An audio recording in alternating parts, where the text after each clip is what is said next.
دوستان عزیزم، درود و مهر. امیدوارم هر کجای این دنیا هستین حال دلتون عالی باشه. امروز میخوام آش ماست ایرانی درست کنیم، یه غذای بدون گوشت، سبک و در عین حال خوش‌طعم و واقعاً بی‌رقیب. اگه دلتون یه غذای متفاوت میخواد، این ویدیو رو از دست ندین.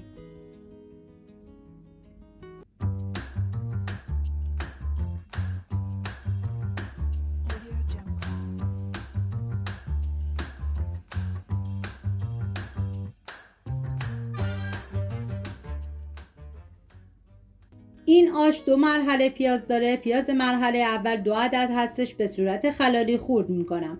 این آش برای 6 نفر در نظر گرفته شده. شما به اساس تعداد نفرات مواد رو کم یا زیاد کنید. من اندازه ها رو هم در طول ویدیو میگم، هم داخل دیسکریپشن نوشتم. داخل قابلمه مقداری روغن میریزم. بعد از کمی داغ شدن پیاز خورد شده رو بهش اضافه میکنم، هم میزنم، زمان میدم تا پیاز کمی طلایی بشه. نوبت اضافه کردن ادویه هست، شامل زردچوبه، فلفل سیاه، پودر تخم گشنیز، آویشن و نمک. ببینید مقدار آویشن نسبت به بقیه ادویه ها کمتره.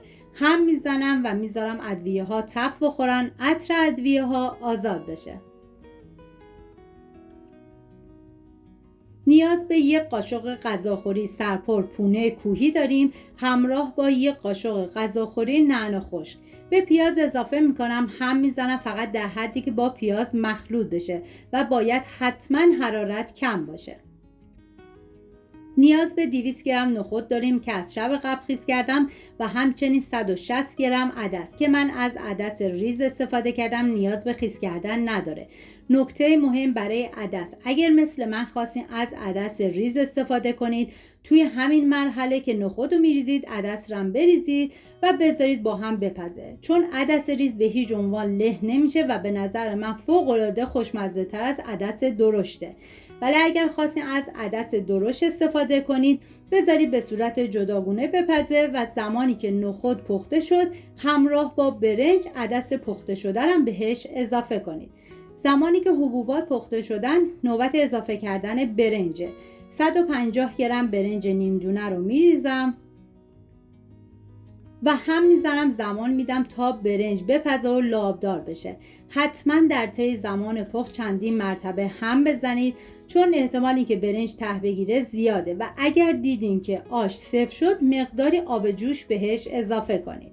میریم سراغ سبزی. نیاز به سبزی آش داریم که من از 3 دسته اسفناج، 3 دسته گشنیز، 3 دسته تره، 2 دسته جعفری و 1 دسته نعنا استفاده کردم. سبزی آشو نه خیلی ریز نه خیلی درشت خورد کنید. خورد شدهش باید 400 گرم باشه. زمانی که برنج پخته شد نوبت اضافه کردن سبزی آشه. سبزی آش رو میریزم، زمان میدم به مدت نیم ساعت دیگه این آش بپزه. من آش‌های سنتی زیادی درست کردم که لینکش رو داخل دیسکریپشن گذاشتم. دوست داشتید ببینید درست کنید و از خوردنش لذت ببرید.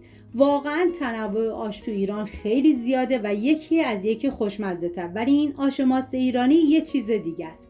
من دیدم که آش کمی سفته، مقداری آب جوش ریختم و دیگه بهش زمان میدم. توی این فاصله میریم سراغ ماست. نیاز به 5 قاشق غذاخوری ماست چکیده داریم و 4 حبه سی رو من با استفاده از دنده ریز رنده کردم به ماست اضافه کردم. مقدار خیلی کم آب جوش میریزم و هم میزنم تا مواد با همدیگه مخلوط بشن. و میریم سراغ آش. اول یه هم میزنم و مقداری از مواد آش رو با ماست مخلوط میکنم که همدمای هم بشن. نمک غذا رو تو همین مرحله تست کنید. اگه دیدین نمکش کمه حتما نمک بهش اضافه کنید. حالا مقداری از مواد آش رو ریختم، هم میزنم و این ماست رو بهش اضافه میکنم. زمانی که ماست اضافه کردید باید سریع هم بزنید و بذارید به مدت 20 دقیقه دیگه این آش بپزه. این آش از اون غذاست که مطمئنم با یک بار درست کردن میشه پای ثابت غذاهای همیشگیتون. هم میزنم و بهش زمان میدم. میریم برای پیاز مرحله دوم که نیاز به 4 عدد پیاز داریم که پیاز این مرحله هرچه بیشتر باشه طعم آشو فوق‌العاده خوشمزه تر میکنه. به صورت خلالی خورد میکنم.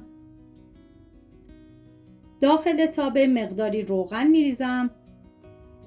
بعد از داغ شدن پیاز خورد شده رو بهش اضافه میکنم. هم میزنم و میذارم تا پیاز طلایی بشه.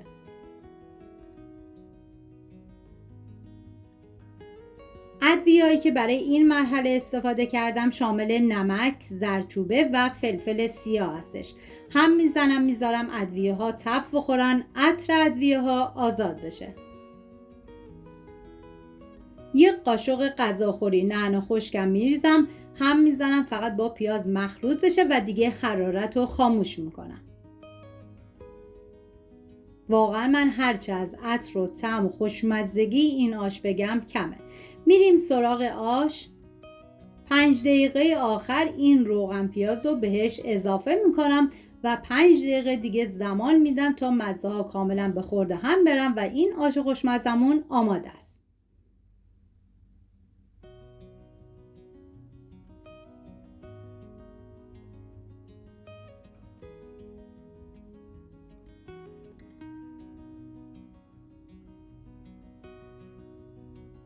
امیدوارم از این آش ماست ایرانی خوشتون اومده باشه و حتما امتحانش کنید.